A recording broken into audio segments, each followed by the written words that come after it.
the News Channel 5 network, this is Morning Line with Nick Beres.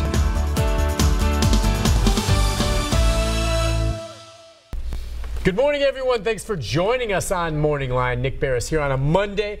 Good show on tap for you as we embark upon the holidays, and we're going to open up the phone lines for you and give you a chance to talk live and direct to the Davidson County Sheriff, Daron Hall. Now, yes, embarking on the holidays, the sheriff, yeah, he's looking forward to locking people up. Is that it? Is that it? You lock people up for the holidays?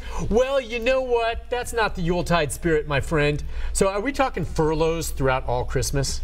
Maybe not. No, maybe you can't make that executive decision, can you? Okay, it's just a suggestion on my part. But the important thing for the good sheriff here is that while he cannot do that, he can do what he can to ensure that all children have toys under the tree, as best you can. And we were just talking beforehand, and Channel 5 and many of our staffers, Rory and Rebecca, participated. But what, the largest last-minute toy store ever in terms of how many children are going to have packages under the tree. Yeah, Nick, I tell you, it was our first year to partner with them. You really got into this. Yeah, it was. You were really everywhere on this. Well, and I tell you what, I mean, it sounds kind of corny, but maybe a year ago, it was divine intervention, I believe. I really do.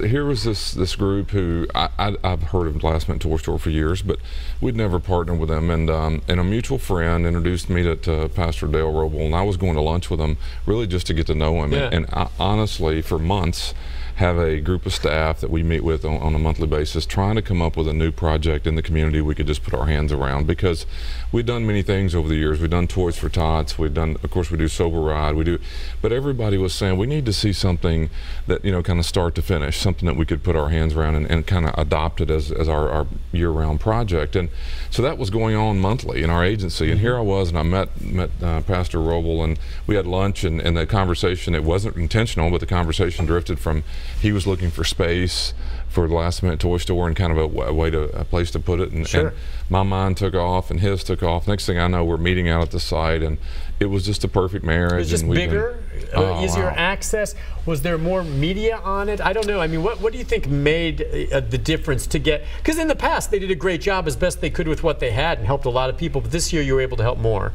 Was it just that you had more space to store all of the toys that came in, and then, like we were saying, there's a bus route that goes right there and easier access? You know, I think it's that, but I also think our staff, our agency has a pretty good support system. I mean, we have a communications division, we have social media outlets, we have all kinds of things. We have 1,000 staff members who live in this community, and when we said we wanted to adopt it, that meant every one of those folks were engaged, or those that wanted to be, and therefore it kind of broadened I think the net a little bit, and we had a space that allowed the infrastructure of Last Minute Toy Store to come in, and they were just overwhelmed with how much I think more convenient it was to them, and I think the people who benefited. I mean, so 5,500 kids got a toy they wouldn't have received. It's a lot of people. Awesome. And, that's awesome. And I tell you, I mean, I have to tell you, it was my first, when I walked in the room and see what the kids and the families, and I still have this mental picture of the very first day, how the program works. First day is you come and get a ticket, and then that schedules you the next day for your shopping time.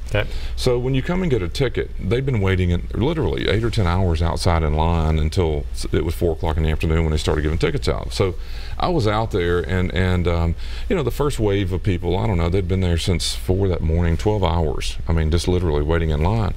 So when they give you the ticket, they allowed you to walk through what was the shopping area to see what you were going to get to come shop for the next day. So you have some ideas where you can. And by the way, is it they take just one gift, or how does it work? 5 to 7 gifts. 5 to 7 gifts per child. Okay, that's what I thought. And they can decide. And I know you were telling me you had wonderful donations, including over 100 bicycles near the end there just came in. We're talking new things, not used, new stuff. It was. I mean, and to be honest, I was moved by how much and the quality, and I mean, there was really good stuff. There's fruit available. There's books to read. There's bicycles and golf clubs and balls, and I mean any kind of game, and you know, it was amazing. And so I saw it, but it's kind of like behind this wall, you get your ticket, and then you're allowed to walk behind the wall and head out another door to go home until tomorrow to shop. So this would be the first, by the way, they'd never done that before.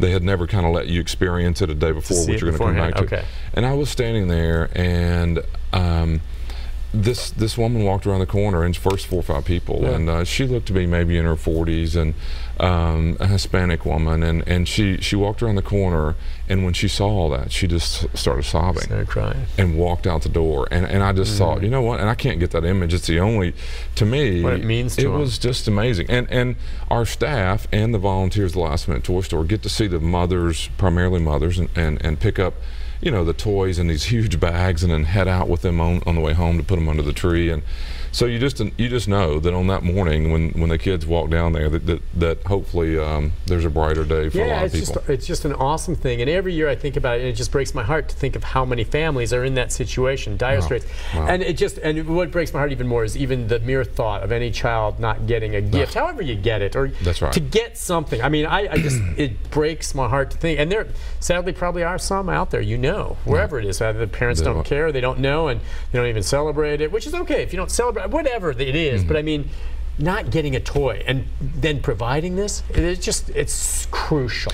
It's such an important thing for these kids, because if they don't get one on Christmas when they're expecting or wanting and seeing others, they will remember that as an awful memory for the rest of their lives. And so, and you know something I didn't know that I really appreciate about Last Minute Toy Store, it's a very sophisticated operation that they have built. And so if Nick were to come up and get a ticket to come and shop for the next day, then what they do is they screen you against all the databases in Nashville that are helping families.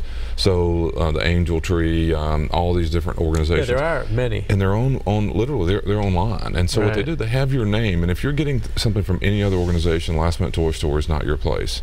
It's called that for a reason, that you haven't received help from anyone else. And to be honest with you, the marriage that made it even more for us from the beginning was that, you know, most of the people who are incarcerated, men primarily, the breadwinners in some of these families or whatever, and so the family of that individual is suffering because they don't have the resources, and the dad oftentimes can't afford or buy anything. And so we worked it out through them where inmates' families that are in our treatment program, we gave them tickets, the family member, and then their kids could come and shop as well. And so that's awesome. Yeah, it's just because I think you're right. I mean, the kids have done nothing wrong in these situations, and the dads, even if they're trying to turn their life around, we want them to do that, but also we don't want the families to suffer because they're not the ones who. And so there was another part of this relationship that really was important to us. And I think, like I said, at this time of year, if you can't feel a little better about trying to help someone who doesn't have what you have, then maybe that's well, the people who volunteer, and as I said, there were several people out there, including some from Channel 5, all took more from it, and they were busy out there. But I did ask them, I was just curious, were there anyone caught double dipping, you know, as you said, and some maybe, and they said of everyone that came through, all they saw was one, and it wasn't an intentional thing, it was some oversight where it came up, and I don't know how it resolved, but out of all those thousands that went through, they were all legit. There was no one there trying to get more toys than they should have. They were fair, they got along with it, and only one, and it was just maybe an honest mix-up. So and that's good to know. I mean, I didn't know what to expect. We walked in the room the very first night, and Pastor Roble, they kind of an orientation. They bring a group in, and they tell them, here's what you're going to do tomorrow, and they kind of walk through it. And so then they get another group in. And so I was in there, I don't know, there's probably 200 people in the room, and he said, how many of you have ever been here before? And maybe a third of the people had raised their hand. So, I mean, 2/3 of these folks, whether they moved to Nashville, lived in Nashville, came on hard times, who knows, but you know, 2/3 of them, these aren't, some people like to view it and go, these are folks who, you know, are coming through every year. No, 2/3 of these people had never been through the program before, and they're looking for an outlet to help their family. I just thought it was. Are you guys going to do it again next year? Yes, we hope so. So it looks like you're in it for the long haul. I hope so. I hope so. It was a great experience. Carla, okay with that? But we have a lot of people who worked harder than I did that are all going to have to meet beside me. Your old staff and all that. So anyway, thank you for that. That's an important thing, and all these wonderful toys for these kids now is great. Listen, we'll take a break. When we come back, we got some phone calls for you. We can also talk about some other things happening during this holiday season. I'm always curious about how you mentioned the families of the inmates. What about the inmates? I mean, do they get loaf for Christmas? And we'll talk about loaf. What's loaf, Nick? What's loaf? Don't start a food fight behind bars, because that's what you're going to be eating later. We'll take a break. We'll be back with more right after this.